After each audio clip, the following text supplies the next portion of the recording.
Thursday game, Seattle on the road at Chicago. This is 3.5 in favor of Seattle. This is 43.5 on the total.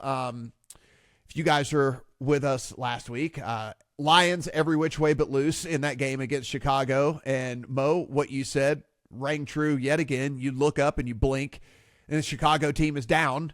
And I don't see any reason why this changes. I mean, I just don't see any reason why this just defense, ever since they've made the coaching switch, this defense has just gone down the tank. And yeah, Seattle's not as sexy as the Lions at taking advantage of that, but I don't see any reason why I don't want to play Seattle first quarter, why I don't want to play Seattle first half yet again, considering what we've seen from Chicago this season. Yeah, I thought the Bears played actually a bit better than the score indicated. I think they were, I'm comfortable with my side there, but I think the Bears were a bit closer than the scoreboard gave them credit for, probably. Now, that said, things did not go well in multiple facets for them, one of them being more injuries. Left side of their offensive line, Braxton Jones, the left tackle, I think he broke his leg.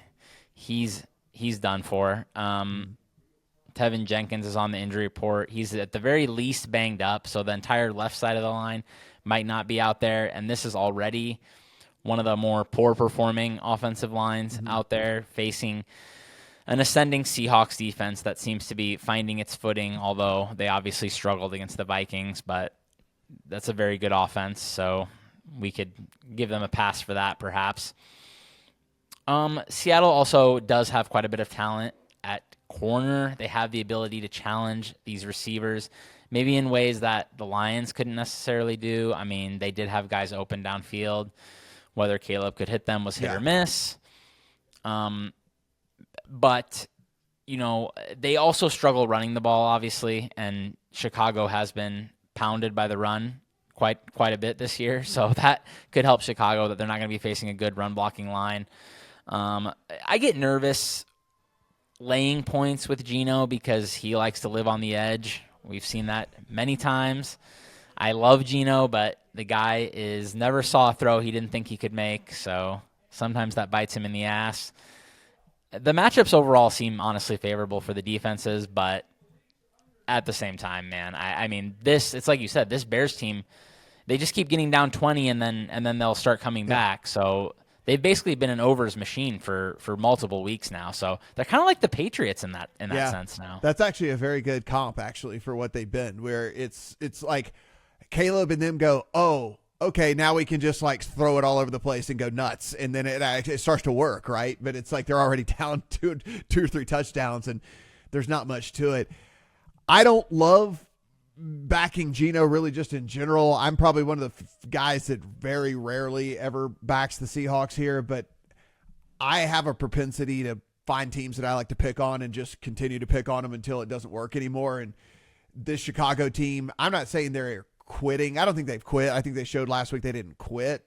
Maybe a lot of that does have to do with the fact that it was the Lions as well, and maybe that has a little bit of extra fire for them. But I don't know about the full game, 3.5. There's a decent amount of chase in this Bears, but I did play first quarter, first half, and we'll kind of see how that all goes down here on Seattle.